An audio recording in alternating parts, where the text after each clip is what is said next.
to our second situation.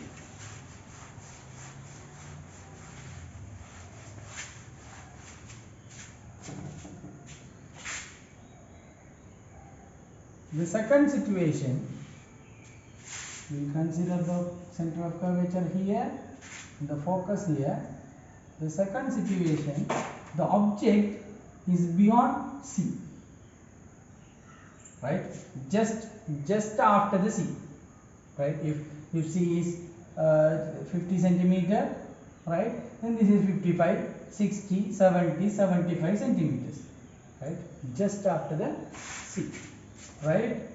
The ray which is we need now two rays, right?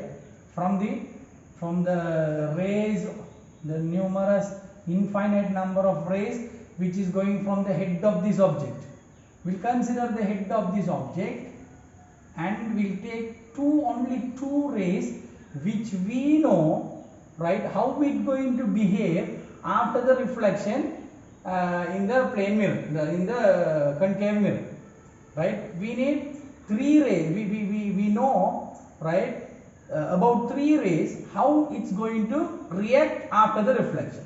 The first ray, the ray which is going parallel to the principal axis, always goes through the focus, right? The second ray, the ray which is going through the focus will always goes parallel to the principal axis. The third ray, the ray which is going through the center of curvature, will return back in the same line, right? I select the first two rays, right? The ray which is going parallel to the principal axis goes through the focus. The ray which is coming through the focus, right, goes parallel to the principal axis.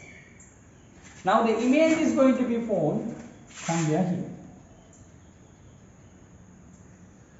right? The place where the rays joining together after the reflection, right?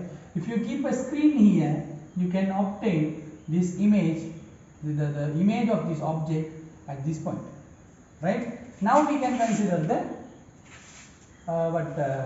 characters of this image. The first character, size, is diminished. The second character, that is real or virtual. No, the appearance. Appearance is this is the original position of the object, but you can see the image right in front of the mirror somewhere here, which is vertically upright. Sorry, vertically inverted. Right? Then this is going to be vertically inverted. And the third character, real or virtual. Now these rays are real rays after the reflection. Right? After the reflection, the real rays are going to form this image, right? Therefore this is going to be real image, no imagination, right?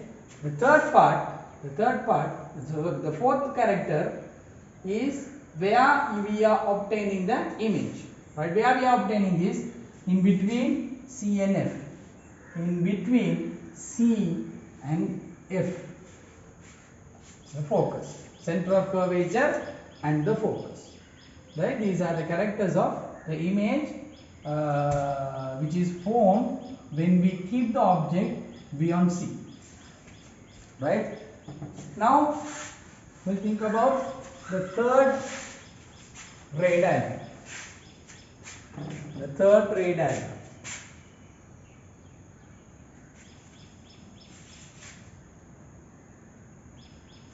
Right? This is the center of curvature and the focus. Where we are going to keep the object here is at the center of curvature, right? The ray which is coming parallel to the principal axis is going to move through the focus. The ray which is coming through the focus, right, through the focus is going to move parallel to the principal axis, right? Coming parallel to the principal axis is going to move through the focus. Coming through the focus is going to go parallel to the principal axis. The image which is going to which is formed here will be at the C itself, right? Then the characters of image, the first character, size, same size is going to be observed. The second, appearance, vertically inverted. The third, real or virtual, that is going to be real, right? By the real rays we are obtaining this image, therefore it's real. The fourth, we are obtaining it at C, at the center of curvature, right? Therefore this is the characteristics of the image which has been formed when we keep the object at C. Okay students, now there are another three places that can be considered different, which are going to form different types of images, right? The first place in between C and F, second place is going to be at the F, right? The third one is in between F and pole, right? I'll give you as a homework, right, or your work, right, to draw that ray diagram. Draw yourself and go through your book, right, and see whether your drawing and the drawing which is in your book are the same, right? If both are not same, right, please correct it and send it to me to my personal WhatsApp number, right? And this is the the image formed in the curved mirror, concave mirror, right? And for the convex mirror,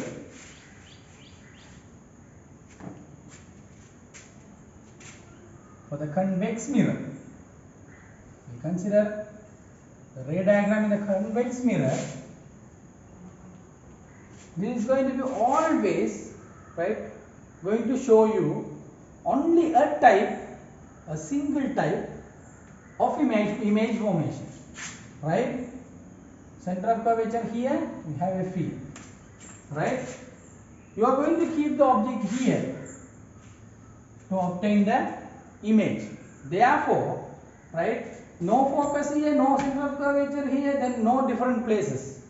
Only one place, all the places are going to be similar, right? Now if you draw the ray diagram, the ray which is coming parallel to the principal axis, it's appear like going from the focus, the first ray diagram. The second ray diagram is the ray which is coming towards the focus, right? Towards the focus, this is towards the focus, right? Going to move in this way.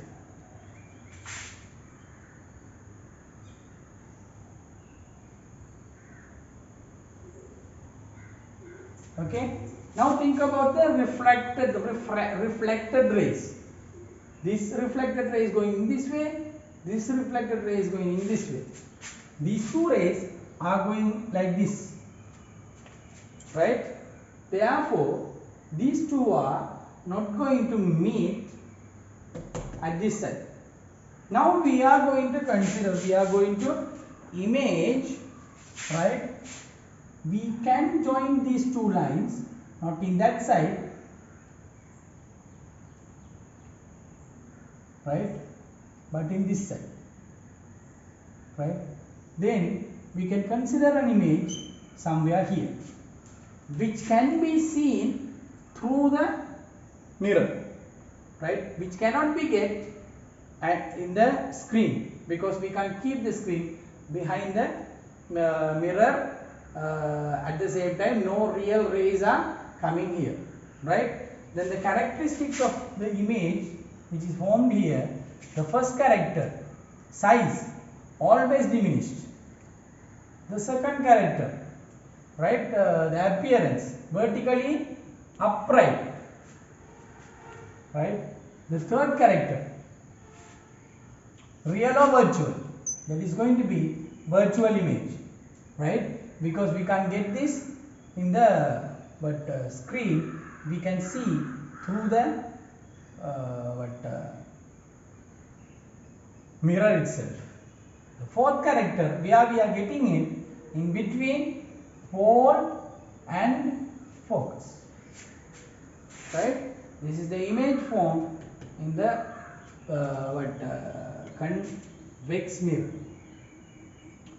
Okay students, now you have the uses of convex mirror and the concave mirror, right. Go through your book and find the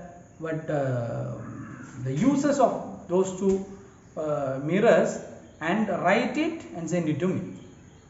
Okay, that is your second work that I am giving to you. Right. The third, the next thing that you should know is, now you know, if you have a curved mirror like this, it is concave, right. The rays, I forgot, this should be explained at the beginning. I forgot to explain you, right. Look at this. The rays which are coming parallel to the principal axis. We'll take this as the principal axis. What is going to happen? It's going to move through the focus, right. Several rays that we are considering here are going to move through the focus, right. Don't look at here, look at this. The rays which came parallel to the principal axis or parallel, right, has been converged, focused, converged, right, towards the point, right. Therefore, this mirror has an ability of converging, right. Therefore, we are calling this mirror as converging mirror, right, converging mirror, right. If you look at the convex mirror, the focus is going to be here. The rays which are coming parallel to the principal axis are going to move like going from the focus. Now don't look at there, look at here. The rays which are coming parallel has been diverged, right, diverged, spread, diverged, right, and it has been sent, right. Therefore, this mirror is known as the divergent mirror, right. Another name that can be given to this mirror is, this is a divergent mirror, right.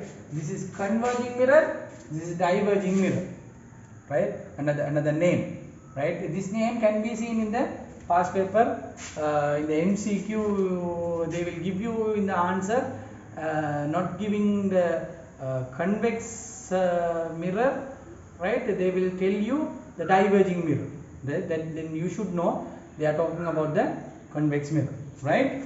That's it for this video. Then we have been completed the reflection in the geometrical optics. The next part that we have is refraction. Inshallah, we'll see that in the next video. Jazakumullah khair. Barakallahu fikum.